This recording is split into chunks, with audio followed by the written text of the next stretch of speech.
Bonsoir et merci de nous rejoindre pour votre journal. Tout de suite, l'actualité de ce mercredi. Un peu plus d'un mois que la petite Eliana, âgée de 2 ans, est morte à Saint-André. À qui la faute? L'avocat de la grand-mère d'Eliana dénonce aujourd'hui des défaillances. Pour lui, le drame aurait pu être évité. On l'écoute au micro de Charline Bakowski.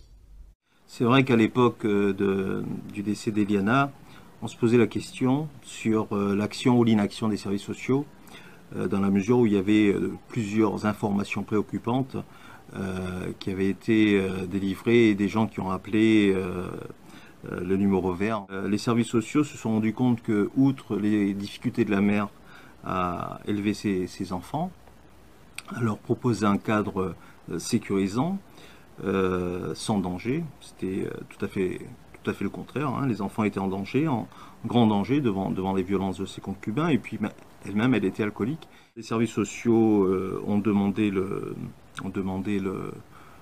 placement d'Eliana, en disant que Eliana et son petit frère étaient en danger. La dernière correspondance date du 18 mars 2018.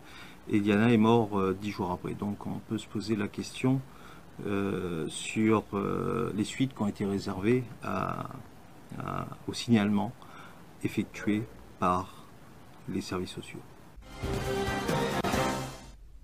Les lycéens n'ont pris connaissance hier soir. Les orientations de Parcoursup sont tombées. Il s'agit des réponses aux demandes d'orientation pour la suite des études après le baccalauréat. Les lycéens se retrouvent-ils dans ce nouveau système? La réponse au micro de Marine Abat. Alors je pense que c'est facile de critiquer ce genre d'organisation-là quand on n'a rien de mieux à proposer et qu'en général les gens ils critiquent, mais que derrière il y a une critique sans idée fondée. Je pense que ça sera mieux que ce qui était proposé l'année dernière. Ouais, moi aussi je pense que ça sera mieux. Ouais. Oui, c'est stressant parce que je dois attendre sans savoir si je vais être pris quelque part ou pas. Du coup, difficile de se projeter. Ben oui, du coup difficile parce qu'on a des oui, des sans conviction. J'ai été acceptée dans les 3, sauf que les résultats c'était hier, mais j'ai pas pu répondre parce que c'était saturé en fait. C'est assez simple, mais pour certaines écoles, il faut quand même remplir beaucoup de choses, comme certains CV et tout, et quand on est au lycée, on n'a pas forcément de CV pour intégrer une école. Là, moi je plains beaucoup les lycéens parce qu'ils vont passer le bac avec l'épée de Damoclès au-dessus de la tête pour certains. C'est vraiment très stressant d'avoir le bac parce que j'ai eu en 76, mon mari en 75, je ne sais plus. Nous, on ne se posait pas de questions, on savait qu'on avait le bac, on avait forcément des études après. Les 3/4 des gens qui sont au gouvernement le savaient aussi, ils ont facilement mon âge.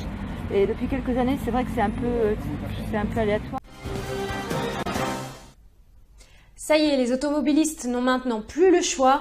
Le nouveau contrôle technique est désormais obligatoire. Avec 400 points de contrôle sur les véhicules, les chances de devoir passer une contre-visite ou même de voir son véhicule immobilisé sont plus grandes.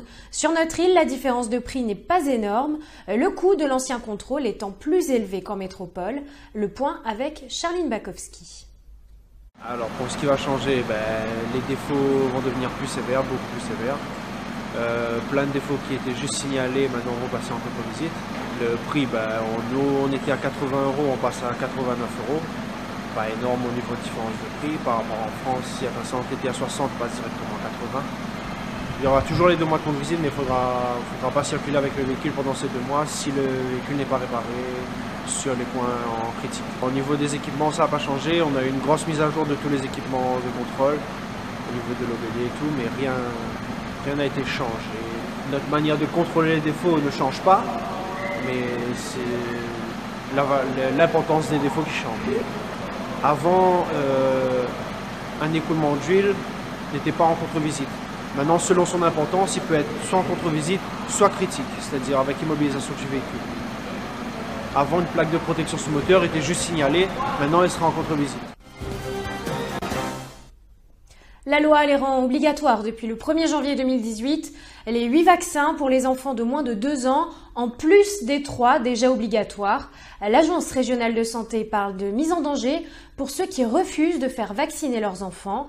Même si la sanction pénale est supprimée, le débat sur cette nouvelle obligation vaccinale continue.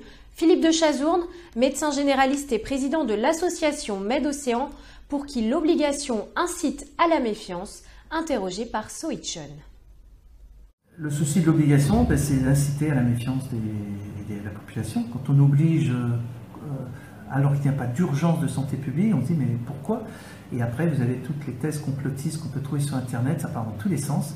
Et on a beaucoup de mal, nous, à Med-Océan, d'essayer de lutter contre ces fausses polémiques pour lesquelles qu'on ne partage pas du tout. Nous sommes des vaccinaux, nous, on vaccine, mais pas tous les vaccins proposés, pas à tout le monde. Il y a des facteurs de risque, il faut voir les antécédents. Et obliger, par une obligation vaccinale, de vacciner tous les enfants en dessous de 2 ans, ça constitue probablement une erreur de gouvernement. Vous avez parlé des pays nordiques, est-ce que ça peut être un modèle? Ce qui est très étonnant, c'est que les pays nordiques ont beaucoup plus de couverture vaccinale sans aucune obligation. On est le seul pays, une fois que l'Italie l'aura enlevé, puisque l'Italie va enlever cette obligation, le seul pays en Europe a obligé. Donc non, revenons à l'explication, à l'argumentaire scientifique, et revenons à ce qui était proposé avant, donc des vaccins proposés en leur relaissant le diphtérie, tétanos, polio en obligation, bien sûr. Et on finit par la dengue qui continue à gagner du terrain. Depuis le début de l'année, 3416 cas au total ont été signalés, dont 387 nouveaux cas dernièrement. À l'occasion de la fête des mères, l'ARS conseille de remplacer l'eau par du sable humide dans les cimetières. Malgré l'hiver austral, l'épidémie continue donc et les autorités rappellent les gestes à appliquer, se protéger des piqûres de moustiques, éliminer et vider tout ce qui peut contenir de l'eau autour de son habitation pour empêcher les larves de se développer. C'est la fin de ce journal. Merci de nous avoir suivis. On se retrouve demain midi pour une nouvelle édition.